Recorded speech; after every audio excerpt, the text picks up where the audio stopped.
अस्सलाम वालेकुम फ्रेंड्स, कैसे हैं आप? उम्मीद है आप सब लोग जो है वो बिल्कुल फिटफाट होंगे, बिल्कुल जो है वो आप खैरियत से होंगे। तो यकीन जाने कभी-कभी इंसान का जो दिल है वो इतना अफ़सुर्दा हो जाता है मुल्क के हालात को देखकर, हमारे जो वाक़यात हैं उनको देखकर, कि हम एक इस्लामिक स्टेट में रहते हैं और एक इस्लामिक स्टेट में रहते हुए हमारे मुल्क में क्या हो रहा है, क्या चल रहा है, यकीन जाने बहुत दुःख होता है यार। अभी आपके साथ मैं कल का वाक़या शेयर करने जा रहा हूँ। सरगोदा में एक 55 साला शख़्स था, जिसकी उम्र तकरीबन 55 साल थी। वो अपनी चंद बकरियों को चराने के लिए, जैसा कि आप जानते हैं, तो एक गरीब शख़्स ही था ना जो बकरियाँ चरा रहा था। तो उसकी जो बकरियाँ थीं वो किसी के खेत में चली गई ना, यानी कि डेफ़िनेटली कितना नुकसान हो गया होगा।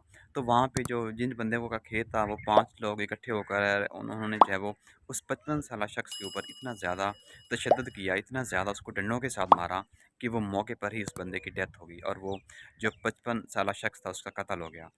आप अंदाज़ा लगाएँ कि यकीन जाने हम कभी-कभी जो है वो मुझे ऐसा लगता है कि हम वो काम कर जाते हैं कि हम जानवरों को भी पीछे छोड़ जाते हैं। तो आप अंदाज़ा लगाएँ कि वो एक 55 साला शख़्स था, डेफ़िनेटली वो घर में वही बड़ा था, वही सरबराह था, अपने बच्चों को वही पालता था, वही कफ़ालत करता था अपनी फ़ैमिली की।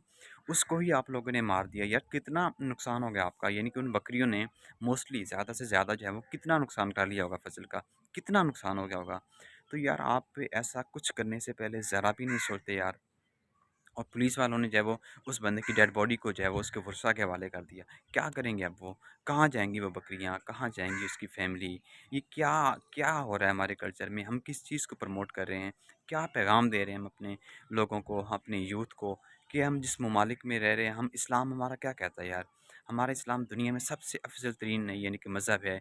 वो दूसरों को अपनी तरफ लाने की कोशिश करता है। लेकिन जब लोग बाहर के लोग जब हमारे ये हालात देखते हैं तो उनका दिल ही नहीं चाहता हमारे करीब आने को। यकीन जानें वो नहीं चाहते। जब हमारी मुसलमानों की वो हरकतें देखते हैं, करतूत देखते हैं, तो वो यही समझते हैं कि हम ऐसे ही ठीक हैं। हम जहाँ हैं वो ठीक है। तो खुदारा ऐसा मत करें यार। यकीन जानें जब मैंने ये कल का वाक़या सुना कि ये वहाँ पे सरगोदा में वाक़या पेश आया तो बहुत दुःख हुआ। दिली रंजिश हुई कि बहुत दिल जो है ना वो खून के आँसू रोता है ऐसी हरकतें देख के, ऐसे काम देखकर।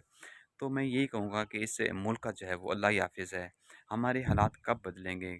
हम बदलना ही नहीं चाहते। जब हम खुद ही बदलना नहीं चाहते अपने आप को, तो हमारे हालात कभी भी नहीं बदलेंगे। बट एनीवे अपना रखिएगा बहुत सारा ख्याल। मिलता है एक नई वीडियो में एक नए टॉपिक के साथ। सो मुझे दीजिए इजाज़त। अल्लाह हाफ़िज़।